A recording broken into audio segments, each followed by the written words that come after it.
আমি মাকুম আঞ্চলিক ছাত্ৰ সন্থাৰ উদ্যোগত বিগত বছৰ ধৰি এবছৰ আমি 2024 বৰ্ষৰ উচ্চ আৰু উচ্চতৰ মাধ্যমিক চূড়ান্ত পৰীক্ষাৰ্থী উত্তীৰ্ণ হোৱা ছাত্ৰ ছাত্ৰীৰ উদ্দেশ্যে আমি আজি মাকুম ভৱনত আজি আমি বিশেষ অভিনন্দন অনুষ্ঠান আয়োজিত কৰিছোঁ। আৰু এই আমাৰ অনুষ্ঠানটিত আমাৰ আমন্ত্ৰিত অতিথি হিচাপে আমাৰ ডিব্ৰুগড় জিলাৰ ডিব্ৰুগড় কানন মহাবিদ্যালয়ৰ শ্ৰদ্ধাৰ শ্ৰীযুত মৃদুল শৰ্মা সহকাৰী অধ্যাপক তথা আমাৰ ডিব্ৰুগড় কানন মহাবিদ্যালয়ৰ আৰু লগতে আমাৰ মাজত উপস্থিত থাকে তিনিচুকীয়া জিলাৰ অসামৰিক চিকিৎসালয় আমাৰ সন্মানীয় আবুল আলী তেখেতে পৰামৰ্শদাতা, লগতে আমাৰ সদৌ অসম ছাত্ৰ সন্থাৰ সন্মানীয় সহকাৰী সাধাৰণ সম্পাদক ৰাণা চোৱাৰ, লগতে কাৰ্যনিৰ্বাহক সদস্য সুমৰজ্যোতি গোহাঁই, আমাৰ তিনিচুকীয়া জিলা ছাত্ৰ সন্থাৰ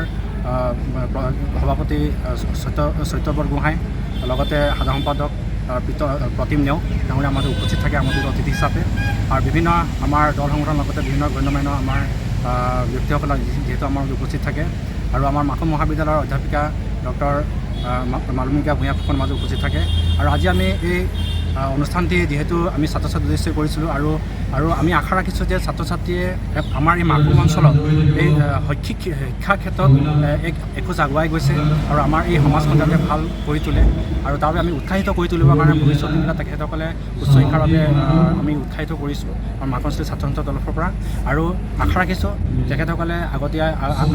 আগন্তুক দিনকেইটাত ভালকৈ তেখেতসকলৰ পঢ়া শুনাখিনি আগবাঢ়ি যাওক আৰু ভাল এজন সমাজৰ ভাল এজন ব্যক্তি হিচাপে নিজক গঢ়ি তোলক, তাৰ বাবে আমি আশা ৰাখিছোঁ। আমি বিগত বৰ্ষসমূহৰ দৰে এইবছৰো মাকুম আঞ্চলিক ছাত্ৰ সন্থাই সদৌ অসম ছাত্ৰ সন্থাৰ শিক্ষানীতিৰ আধাৰত মাকুম কেন্দ্ৰৰ পৰা হাইস্কুল শিক্ষান্ত পৰীক্ষা আৰু উচ্চতৰ মাধ্যমিক ছাত্ৰ পৰীক্ষাত যিসকল ছাত্ৰ ছাত্ৰীয়ে কৃতিত্ব সহকাৰে উত্তীৰ্ণ হৈছে সেইসকল ছাত্ৰ ছাত্ৰীক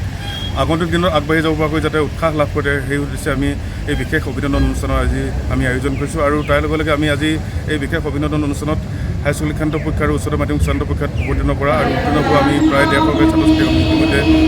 সম্বৰ্ধনা জ্ঞাপন কৰিছোঁ। আৰু আমি আপোনালোকক জনাবলৈ পাই আমি আনন্দিত হৈছোঁ যে যোৱা বছৰৰ পৰা আমি এটা বিশেষ কথা আমি ৰাখিছোঁ যে মাকুম অঞ্চলৰ পৰা হাইস্কুল শিক্ষান্ত পৰীক্ষাত যিগৰাকী ছাত্ৰ বা ছাত্ৰীয়ে সৰ্বোচ্চ নম্বৰ লাভ কৰে সেইগৰাকী ছাত্ৰ ছাত্ৰীক মাকুম জ্ঞানোদয় জাতীয় বিদ্যালয়ৰ তৰফৰ পৰা এটা বিশেষ কথা মাকুম অঞ্চল ছাত্ৰ সন্থাই এই বিশেষ অভিনন্দন অনুষ্ঠানৰ জৰিয়তে প্ৰদান কৰা